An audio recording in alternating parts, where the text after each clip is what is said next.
पुरानी पेंशन की बहाली के मुद्दे पर सरकारी कर्मचारी एक बार फिर से आंदोलन के मूड में आ चुके हैं और अब राष्ट्रीय राजधानी दिल्ली में बड़े और व्यापक आंदोलन की तैयारी शुरू हो चुकी है। अभी 9 नवंबर को सरकारी कर्मचारियों का एक बड़ा आंदोलन आज होने वाला है और उसी के साथ 25 नवंबर को एक बार फिर से देशव्यापी राष्ट्रीय स्तर का आंदोलन राष्ट्रीय राजधानी दिल्ली में होने वाला है।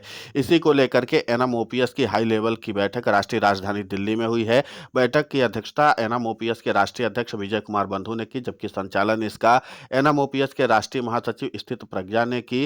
बैठक में राष्ट्रीय कार्यकारिणी के पदाधिकारीगण मौजूद रहे, साथ ही राज्यों के प्रदेश अध्यक्ष एवं प्रदेश महासचिव भी उपस्थित रहे।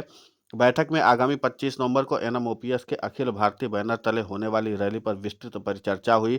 बैठक में पदाधिकारियों ने एनएमओपीएस की मजबूती एवं 25 नवंबर की रैली को सफल बनाने हेतु अपने सुझाव एवं विचार दिए। सभी ने कहा कि एनएमओपीएस देश भर के लाखों लाख शिक्षक, कर्मचारी और एवं अधिकारियों की आशा का केंद्र बिंदु है और लाखों लाख शिक्षक एवं कर्मचारियों के विश्वास का प्रतीक है, क्योंकि एनएमओपीएस ईमानदारी से पुरानी पेंशन की बहाली की दिशा में लगातार संघर्षरत है और अभी तक जो सफलताएं इस दिशा में मिली हैं वो एनएमओपीएस के संघर्षों का प्रतिफल है और इसीलिए एनएमओपीएस के एक आह्वान पर लाखों लाख शिक्षक एवं कर्मचारियों की संख्या जुट जाती है।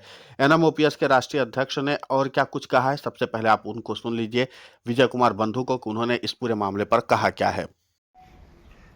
आज सिविल लाइन नई दिल्ली में राष्ट्रीय कार्यकारिणी एनएमओपीएस की बैठक हुई, जिसमें तमाम विषयों पर चर्चा हुई। आंदोलन को बढ़ाने के लिए, संगठन को बढ़ाने के लिए, और 25 नवंबर जो एनएमओपीएस की दिल्ली में रैली है उसके संदर्भ में तमाम सारी चीज़ों पर डिस्कस हुआ।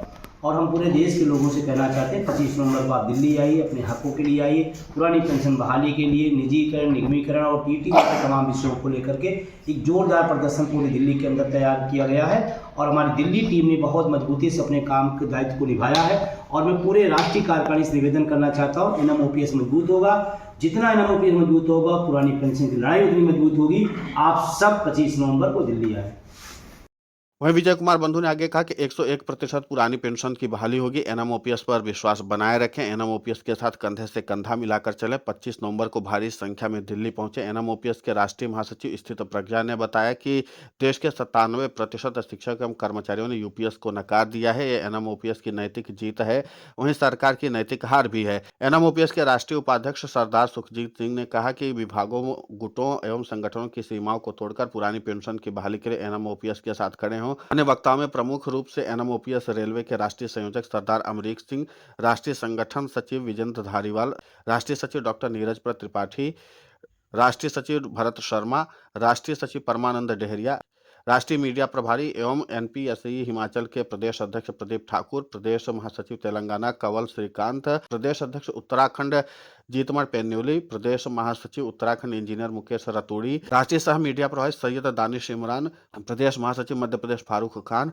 उड़ीसा के प्रदेश अध्यक्ष जयंत मल्ला, दिल्ली के प्रदेश अध्यक्ष मंजीत राणा, उत्तराखंड के कोषाध्यक्ष शांतनु, हरियाणा के प्रदेश महासचिव ऋषि नयन, दिल्ली प्रदेश सचिव आलोक एवं तमाम अन्य राज्यों के प्रतिनिधि मौजूद है। और कुल मिलाकर के यह कि पुरानी पेंशन की बहाली के मुद्दे पर सरकारी कर्मचारियों ने एक बार फिर से 25 नवंबर को बिगुल फूकने का फैसला कर लिया है और माना जा रहा है कि लाखों लाख की तादाद में सरकारी कर्मचारी एक बार फिर से 25 नवंबर को राष्ट्रीय राजधानी दिल्ली में आंदोलन का बिगुल फूकेंगे और केंद्र की मोदी सरकार को झुकाने की कोशिश करेंगे। तो यानी नवंबर के महीने में सरकारी कर्मचारियों के 2 बड़े और व्यापक आंदोलन होने वाले हैं और इस आंदोलन का बहुत व्यापक असर भी होने वाला है। देखना महत्वपूर्ण होगा कि जिस तरीके से पुरानी पेंशन की बहाली के मुद्दे पर सरकारी कर्मचारियों ने अपनी एकजुटता के साथ अपनी ताकत को दिखाना शुरू कर दिया है और एक बार फिर से सरकारी कर्मचारी न सिर्फ वोट की चोट के जरिए सत्ता परिवर्तन करने की कवायद में जुटे हुए हैं, बल्कि इस बात का भी संदेश देना चाहते हैं कि किस तरीके से वो अपने काम को आगे बढ़ा रहे हैं। अब ये सब कुछ देखना महत्वपूर्ण होगा कि इन सरकारी कर्मचारियों के आंदोलन का इम्पैक्ट कितना होता है। लेकिन यह कि बैठकों का दौर शुरू हो चुका है सरकारी कर्मचारियों का। सरकारी कर्मचारी एक बार फिर से केंद्र की मोदी सरकार को चुनौती देने की कवायद में जुटे हुए हैं। अब यह सब कुछ देखना महत्वपूर्ण होगा कि इस बार सरकारी कर्मचारियों की शक्ति कितनी दिखती है राष्ट्रीय राजधानी दिल्ली में। पिछले आंदोलन में सरकारी कर्मचारियों ने केंद्र की नरेंद्र मोदी सरकार की नींद उड़ा दी थी।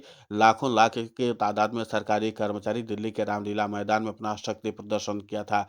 इस बार सरकारी कर्मचारी इसी राष्ट्रीय राजधानी दिल्ली में क्या केंद्र की नरेंद्र मोदी सरकार की टेंशन को बढ़ा पाएंगे, ये सब कुछ देखना महत्वपूर्ण होगा। लेकिन सरकारी कर्मचारियों ने इस बात का संदेश दे दिया है कि पुरानी पेंशन की बहाली के मुद्दे पर अब कोई भी समझौता की गुंजाइश नहीं बची है और न ही सरकारी कर्मचारी किसी भी हाल में पुरानी पेंशन की बहाली के मुद्दे पर कोई समझौता करना चाहते हैं। अब सरकारी कर्मचारियों को इसी आंदोलन को लेकर लेकर के चर्चाएं भी तेज हो चुकी हैं और जाहिर सी बात है इसके सियासी मायने भी निकाले जाएंगे।